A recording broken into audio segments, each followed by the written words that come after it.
Good morning, dear students. In the last lecture, we have seen a few corollaries of Lagrange's theorem. In today's class, we will see a few more corollaries of Lagrange's theorem. So, we start with the corollary that if G is a finite group, then the order of every element has to divide the order of the group. If you recall, in the chapter on cyclic groups, where we studied order of an element for the first time, we had mentioned that for a finite group, order of every element is finite, and we had also said that order of the element has to be less than or equal to the order of the group. But now we are going one step further. We are saying not only is order of A going to be less than or equal to the order of the group, it is in fact going to divide the order of the group. So, in particular, if I have a group of order 6, then that group cannot have an element of order 4 or 5, because 4 does not divide 6, 5 does not divide 6. So, the possible orders of every element of that group will be either 1 or 2 or 3 or 6. So, let's prove this result. So, let G be a finite group. And let us take any arbitrary element of G. We will take H to be the cyclic subgroup. We take H to be the cyclic subgroup of G generated by the element A.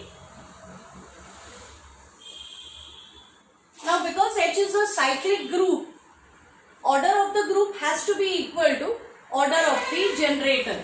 So, because H is cyclic, because this group is cyclic, the order of the group has to be equal to the order of the generator, and we are almost there now. Because now let's use Lagrange's theorem. All this is with a finite backdrop. The group G is finite. H is a subgroup of G. So, by Lagrange's theorem, order of H must divide the order of G. Order of the subgroup has to divide the order of the group. But we have also stated that the order of the subgroup is equal to the order of the element. Therefore, order of the element will have to divide the order of the group. So, for every element in a finite group, the order of the element has to divide the order of the group. We will now prove the next result, which says, once again I take a finite group.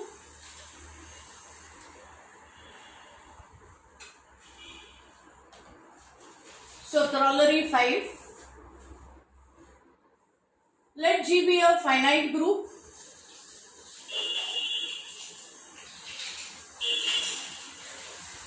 Then, every element of the group raised to the order of the group will be identity. So, we will prove that A raised to order of the group has to give me the identity of the group. For this, let's quickly recall one result that we have studied in the article on order of an element.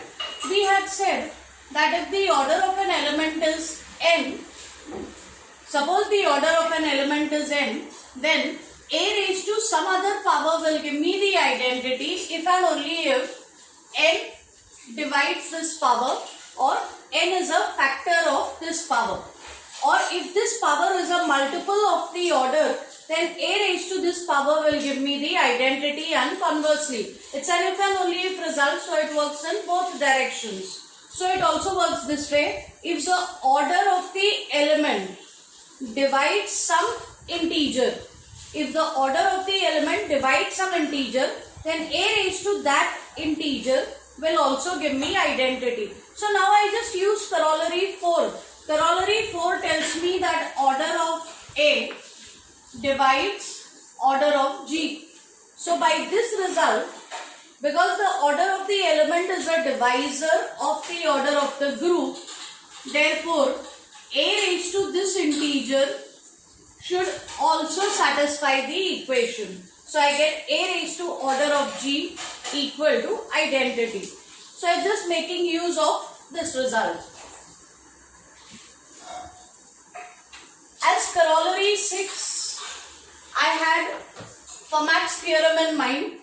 but I'll first prove Euler's theorem, and then we'll derive Fermat's theorem as a corollary to it. You can do the two results independently also. So as corollary 6, let us prove Euler's theorem. Euler's theorem says, let n be a natural number. Let n be a natural number and a be an integer such that a and n are relatively prime. So let n be a natural number, a be an integer which is relatively prime to n. Then Euler's theorem says a raised to phi of n is congruent to 1 modulo n. We have come across this function before.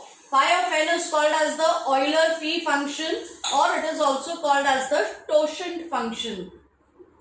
So let us prove Euler's theorem, and we are going to use pure group theory techniques to prove this result. This result generally is proved using number theoretic results. So we begin with a natural number n.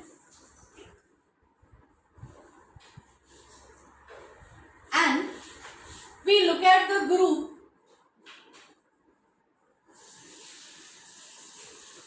Zn star multiplication modulo n. Here Zn star stands for the set of prime residue classes of integers modulo n. So whatever be n, the set of prime residue classes of integers modulo n is definitely going to be a group with respect to the operation of multiplication modulo n. In fact, we know that this is a finite group, and we also know the order of this group. We have discussed this before. Because this contains prime residue classes, the number of elements in this set will be equal to the number of positive integers which are smaller than n and relatively prime to n, and that is precisely what the Euler-Phi function gives us. So order of this group is phi of n. Now let us take any integer which is relatively prime to n. That's what is given in the statement of Euler's theorem. Let a be any integer which is relatively prime to n. So let a and n, their GCD be equal to 1, but that means a is relatively prime to n. If a is relatively prime to n, a bar is going to be a prime residue class, and therefore a bar will be an element of Zn star. So a bar is going to be an element of Zn star. Now I invoke corollary 5. Corollary 5 tells me that if I have a finite group, for a finite group, every element raised to the order of the group should be equal to the identity of that group. This result is applicable for every element in the group.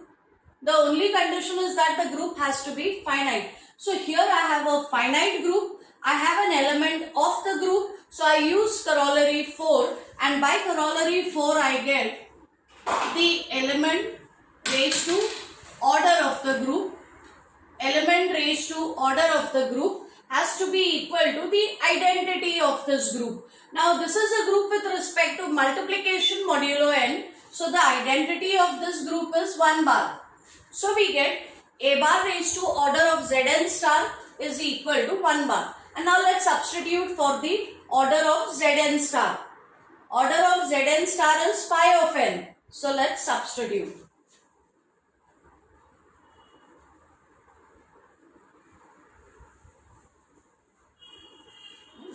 So let's substitute for the order of Zn star. We will get a bar raised to phi of n equal to 1 bar. And now I need to just simplify this till I get it in the form of a congruence.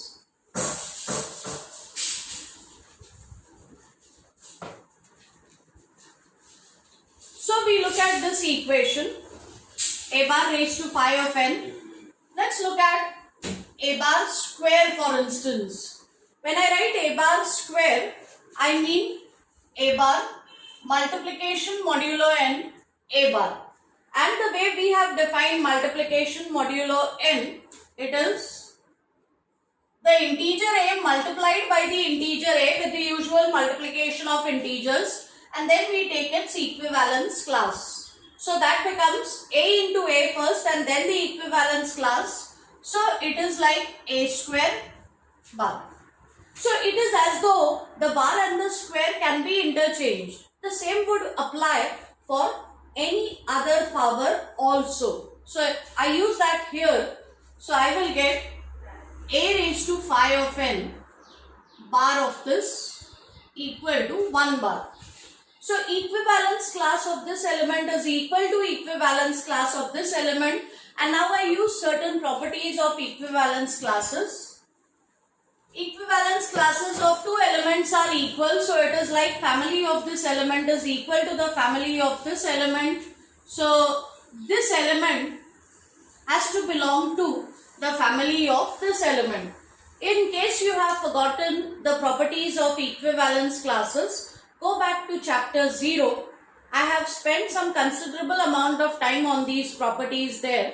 So go back and revise those properties. So now it means this element belongs to the equivalence class of 1. Equivalence class of 1 is like the family of 1. So when I say this element belongs to the family of 1, it has to be related to 1. So this element will be related to the element 1. And what is the relation that we are talking about? Remember, all this is happening in Zn star, the group Zn star. The group of residue classes comes about from the relation of congruence modulo. So in the background, the relation that we have is the congruence modulo relation. So a raised to 5 of n is congruent to 1 modulo n. So this way you see how using pure algebraic techniques we have proved Euler's theorem. And once you prove Euler's theorem, it's easy to prove Fermat's theorem, because in Fermat's theorem this n is a prime. So Fermat's theorem looks like this.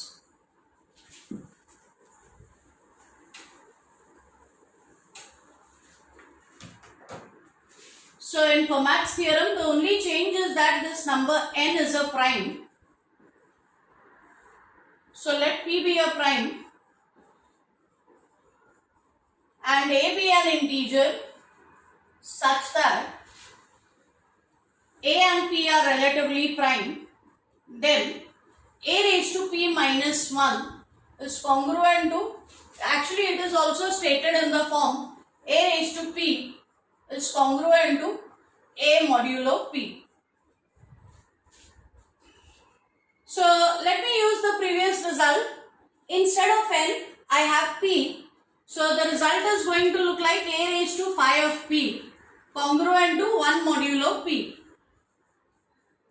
And if p is a prime, then we know that 5 of p is p minus 1. So because p is a prime in Fermat's theorem, 5 of p becomes p minus 1, and this is what I get. And then using properties of congruences, I can multiply both sides by a and I'll get this result. So this way we can also prove Fermat's theorem by just using pure group theoretic techniques. We have a few more results to do. So for that, we'll do that in the next lecture. Thank you.